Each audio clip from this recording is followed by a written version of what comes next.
it's me, and let's dive into the creepypasta. There was an old hospital on the outskirts of the city. It had closed down decades ago, but the building was never demolished. It just sat there, slowly falling apart, all boarded up and graffiti covered.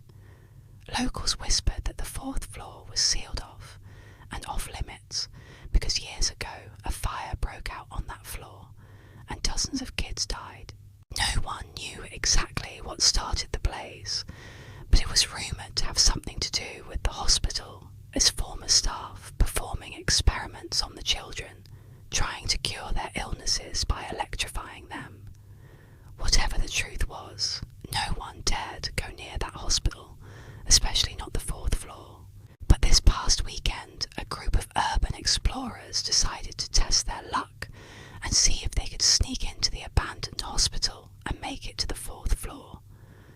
They were gonna try and find out if the stories about the place were true, or if it was just another haunted hospital with ghosts that made regular appearances, moving objects around and shaking people's legs until they ran away.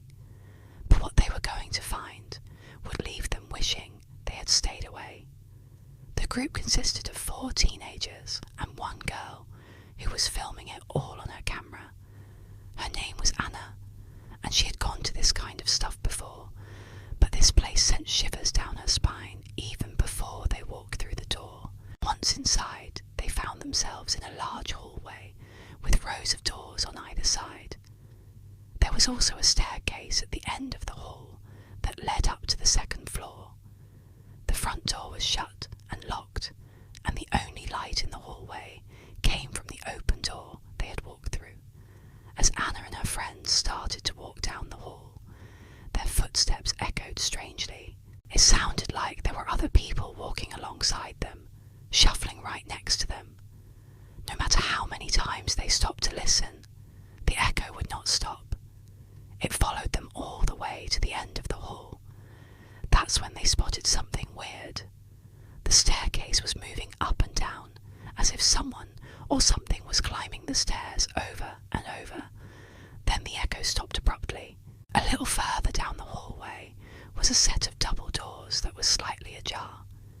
Peeking through the crack, they could see a long corridor that stretched into the darkness beyond. But the scariest part was the sound of what seemed to be whispers coming from the other side. Anna and her friends hesitated for a moment, but then they decided to push the doors open and venture inside. The room they had entered was very dark and dank, and the only light came from a small window high up on the wall. The double doors they had just come through were now shut and locked, plunging them into total darkness.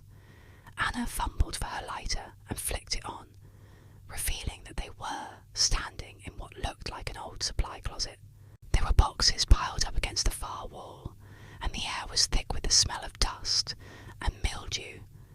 Anna and her friends started to walk out of the closet, but then they heard a noise that made them freeze in their tracks. It sounded like someone or something dragging itself along the floor. They strained to listen, but the only sound that broke the silence was their own breathing. Just then, Anna's lighter flickered and died, plunging them back into darkness. She quickly struck another match and held it out in front of her, her heart pounding in her chest. When the match finally caught and lit up the room, Anna gasped. What she had seen in the flickering light was unlike anything she had ever seen before. The walls of the closet were covered with drawings, stick figures with big heads and disproportionately long limbs, and what scared her the most were the eyes. They were empty and soulless, like black holes staring back at her. But that wasn't the only thing that had appeared. In the short time since her light had gone out, several new drawings had been added to the wall, including one that looked exactly like her. She tried to shake it off as just some kids drawing while they were staying in the hospital, probably bored out of their minds. But as she turned to leave, she noticed something even more disturbing. All of the drawings seemed to be staring directly at them. The eyes eyes followed their every move. She could feel their gazes boring into her skull, and she had the sudden urge to run, to get as far away from those eyes as possible. As she and her friends continued exploring, they found more and more drawings, all of them with the same blank, soulless eyes. Some were of the other kids in her group, and some looked like the doctors and nurses who worked there. Then they came across a drawing of a man. He was hunched over and looked like he was in great pain. His face was twisted in a mask of agony, and his eyes were wide with terror. Underneath the drawing was a date, and it read March 1964. It was then that they heard it again, the dragging sound. This time it was closer, like right outside the room they were in. Anna's heart started to race, and she could feel the blood pounding in her ears. They could hear the dragging sound coming closer and closer until it stopped right outside the room. The silence was deafening, and they could hear their own breathing echoing in their ears. Then they started to hear voices. They were faint at first, but they grew louder and more distinct with each passing moment. The voices were whispering, and they seemed to be coming from everywhere and nowhere at the same time. At first, Anna couldn't understand what they were saying, but then she started to pick out individual words. "Stay," they whispered.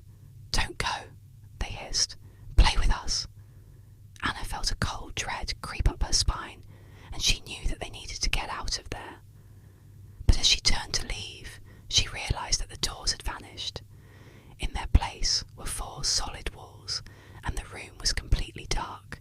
She could feel the eyes boring into her skin, and she could hear the whispers growing louder. "Stay with us forever," they chanted.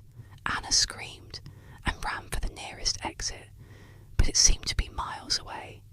She stumbled blindly through the darkness, her heart pounding in her chest. She could hear the whispers getting louder and the footsteps following close behind her. Then suddenly, she burst through a door and found herself in a brightly lit hallway. She didn't stop to look back. She just kept running until she found the exit and stumbled out onto the street. She could hear the whispers fading into the distance, but she could still feel their eyes burning into her back. She ran until she couldn't take it anymore and collapsed on a nearby park bench, sobbing uncontrollably. When she finally looked back, she saw that her friends were nowhere to be found. She called their names, but there was no answer. She looked around frantically, but they were gone.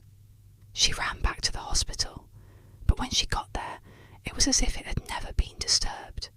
The doors were wide open, and the rooms were empty. There was no sign of her friends anywhere, and then she noticed something that made her blood run cold. All of the drawings on the walls seemed to be smiling now. Anna screamed and ran away, never looking back. The next morning, locals found the hospital quiet again. The only thing left behind was Anna's camera.